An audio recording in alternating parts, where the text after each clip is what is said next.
You're listening to the Platform Launchers podcast. I'm John Stange, and it's great to have you with us this week because we're going to talk about building and growing and monetizing your online platform as I record our podcast right now. And I know some of you are joining us maybe just via audio. Some of you might be joining us via YouTube as well, or some other location.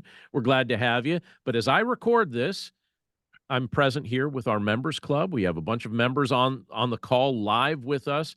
And one of the things that I love doing is just taking a moment to highlight some of the things that our members are doing. And our good friend Dawn has something that she's going to tell you about. Dawn, what do you got going on in your platform? Give everybody your full name and tell them about what you got going on.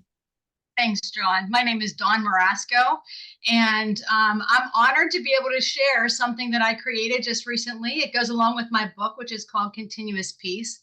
It's a free download, so if you'd love to get it, I'd go to dawnmarasco.com and just download. It's called 7 Prayers That Led to Peace. And that is it literally led to my peace. It is something that will help you draw near to God, build your relationship with him, and experience the closeness that I'm sure you desire. So if you're looking for something to help in your everyday life, it is a good giveaway.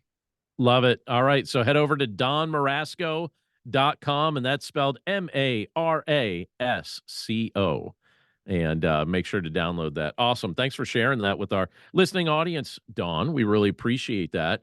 And this week, we're going to be talking about, so that's something Dawn gives away digitally. And this week, that's kind of our theme. We're talking about digital products. And we're talking about digital products that you can begin selling quickly. So kind of file that away in your mind for just a moment.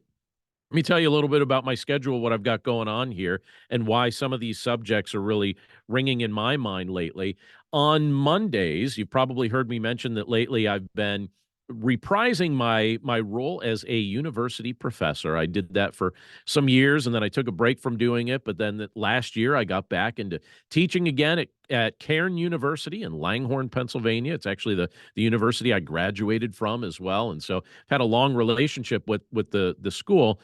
And on Mondays, I teach a 3-hour course to graphic design students and art students and art therapy students. There's a mixture of disciplines in that classroom, but the course is called Professional Practices.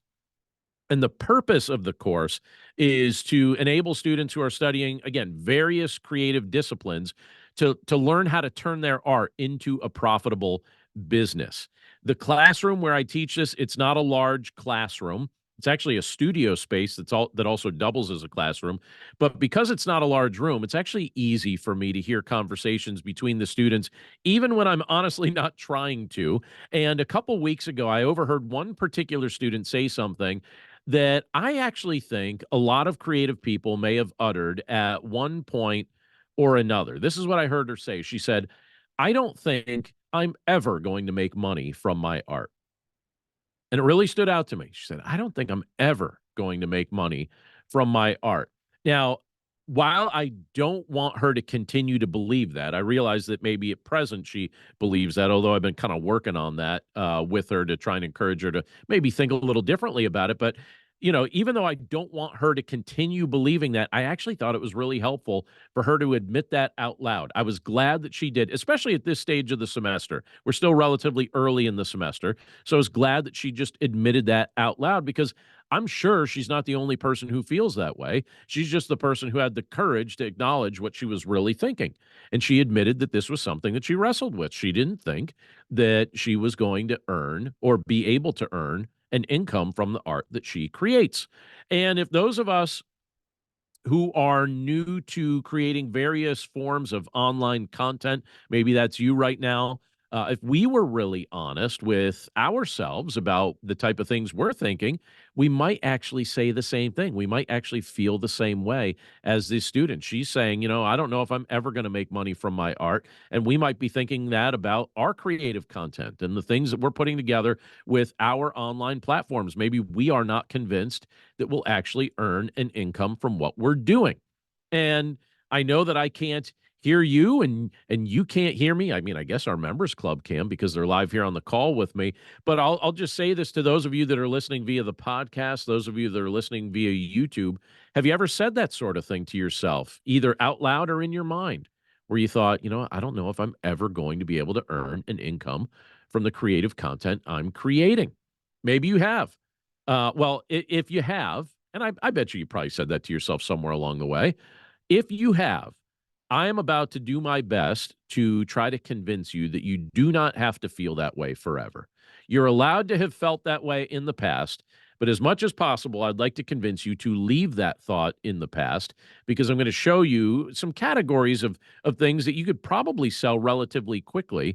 And you might be surprised at some of the things I suggest. I think some of them will be on the obvious side, but then there's a few here that might be some new ideas for you to consider. Now, I'll tell you, I still remember when I first attempted to earn an online income. This is in the early days of me having access to the internet. This was in the second half of the 1990s. I don't know when you first got internet, but I think it was right around 1995 when I started using it, and maybe I think it was like 1998 when I started consistently subscribing to the internet. I still remember my wife and I debating whether or not we wanted to make that a monthly expense. We were like, do we think we'll use this internet thing all that much? Is it kind of a novelty? Maybe we shouldn't get it. Maybe we should save the money. Well, obviously we decided to get it, and now we kind of laugh at the thought because so much of what we do is on the internet. But in the early days of the internet, at least for us, so in the 1990s, I remember attempting to earn an income online. I wanted to see if there might be a way to do that. And one of the early things that I discovered was something called PayPal. You've probably used PayPal for a variety of things. It's pretty common and commonly known in this era, but at the time it was relatively new. And I learned that PayPal, as they were trying to connect with new users, would pay you $5 every time you referred their services to other people. And I thought, really, that's all I need to do. If somebody signs up for a PayPal account, they don't even need to exchange money. They don't need to do anything like that. PayPal will pay me $5 for introducing somebody new to this system. It felt too good to be true. And I thought, well, I'm going to give this a shot. And honestly, I couldn't believe how easy it felt to make a little extra cash through those referrals. I would just encourage people to sign up. And by the way, they got $5 too. So I got $5, they got $5. I was like, wow, this is a big win. I'd encourage others to sign up for a PayPal account.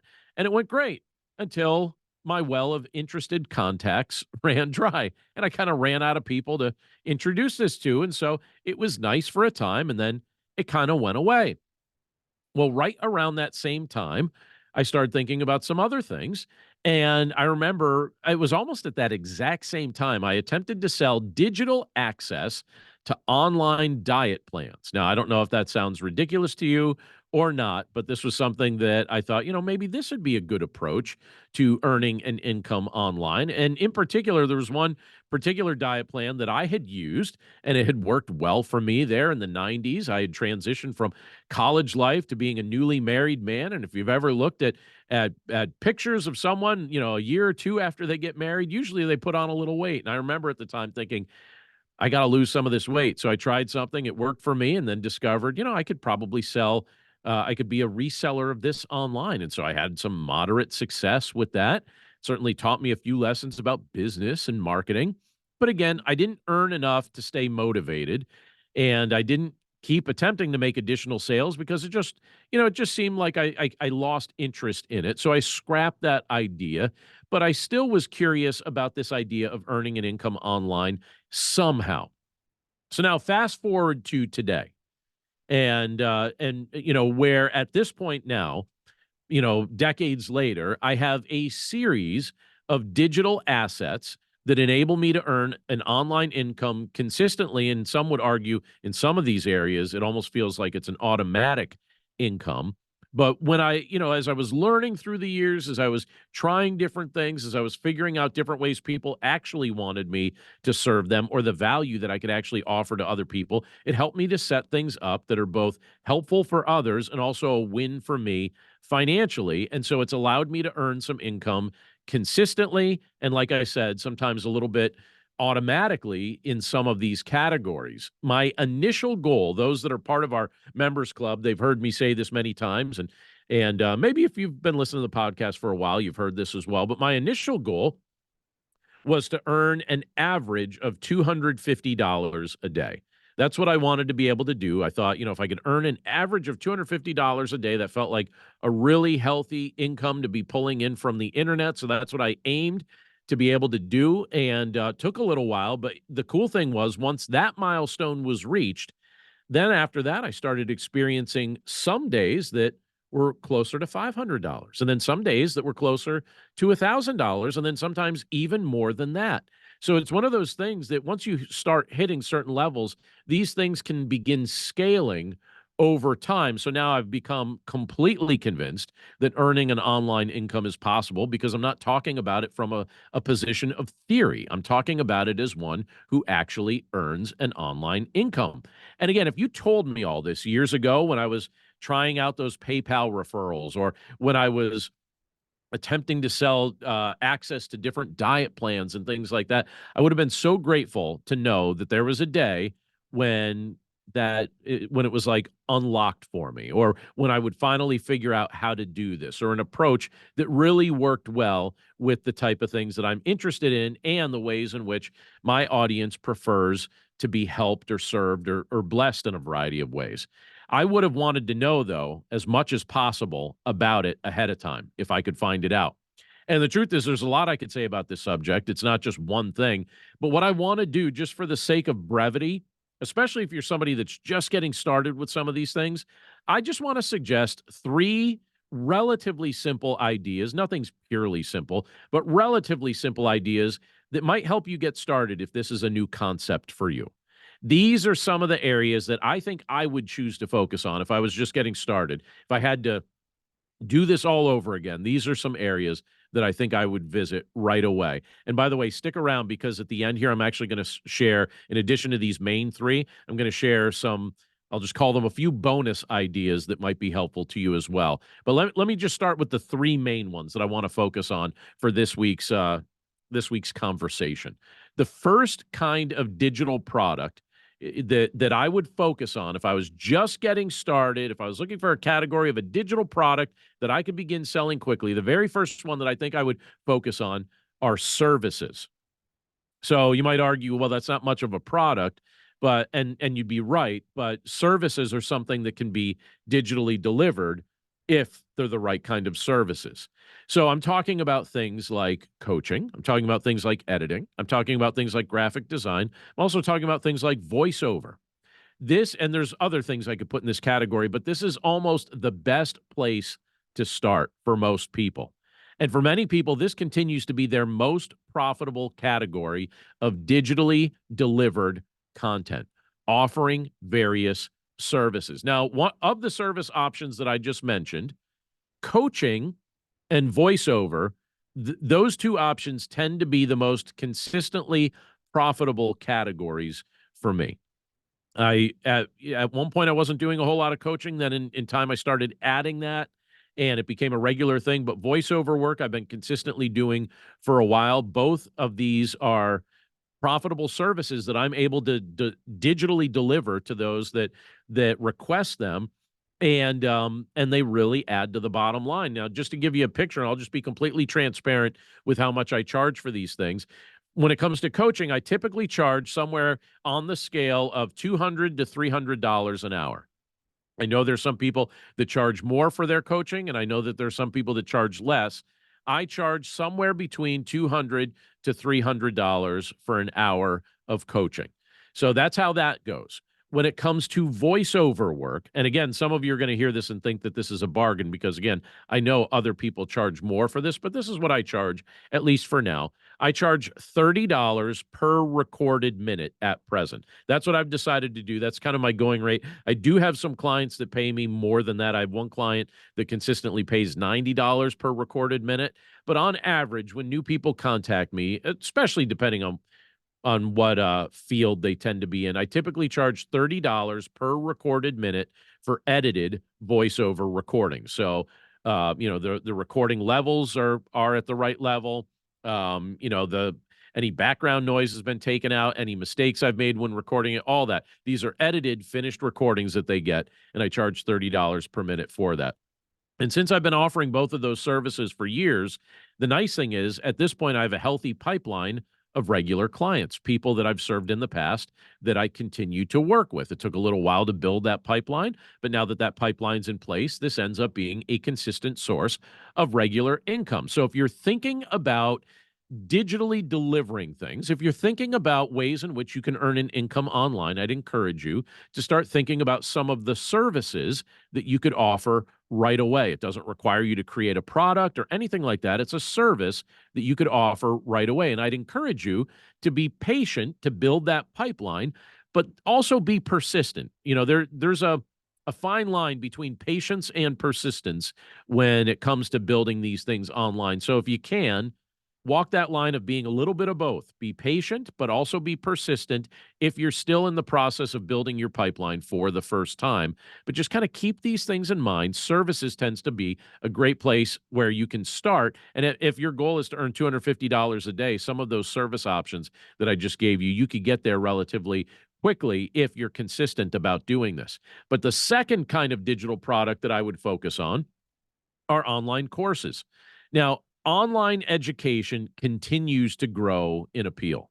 It continues to grow. It's more and more popular. I teach at a college. I teach at Cairn University in person. And one of the things we're always talking about there is how online education genuinely appeals to people. And we're trying to broaden our offerings there to create new online pieces.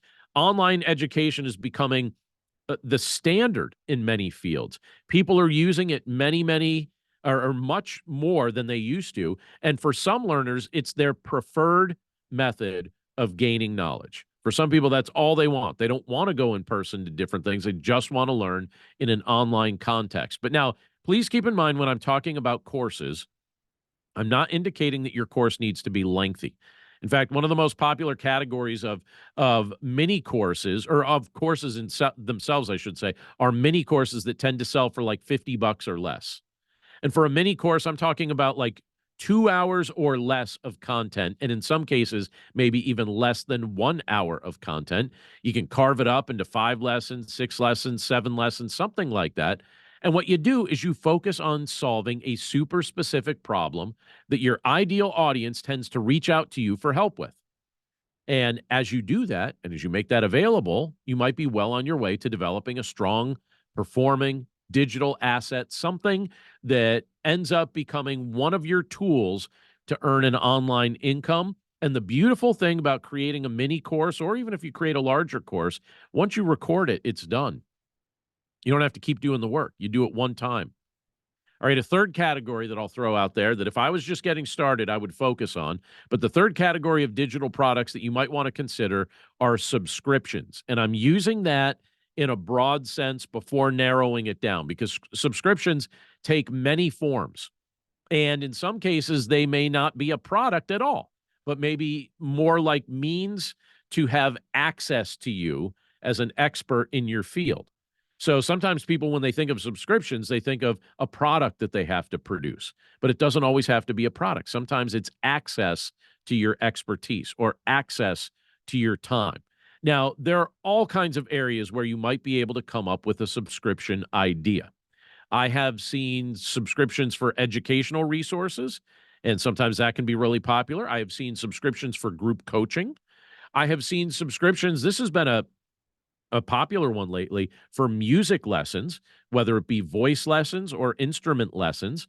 I have also seen subscriptions for tutoring. I've seen subscriptions for learning foreign languages. I've also seen subscriptions for royalty-free digital imagery where people are able to just subscribe to a site and have royalty-free digital imagery that they can download at their will. I'm certain that if you just took some time to come up with an idea that fits with your overall message or your overall platform, that you would be able to come up with some level of a subscription idea that meets the needs of the people that you are best equipped to serve. But the beautiful thing about a subscription model is that it's not a one-time purchase. It's a recurring income model. And so, I'd encourage you when you think about pricing a subscription, if you make it like very affordable, that takes away a lot of barriers for people that choose to be monthly subscribers, either to your products or your services or your tools or whatever you're creating. Make it a nice, affordable amount, and you might have the privilege to serve people for a good long time with the subscription that you come up with that fits the actual category that your platform speaks about. These are three of my favorite categories of digital products that I think you can begin selling quickly, regardless of your field of study or regardless of the message that you express on your platform. But as I mentioned just a few moments ago, I also want to mention a few additional ideas in case your wheels are turning and you're looking for something else to add to your list of digital assets. Right now, there are thousands of people earning an online income from selling a variety of things, in addition to those three that I already listed, like these. So here's a few others to add to your list.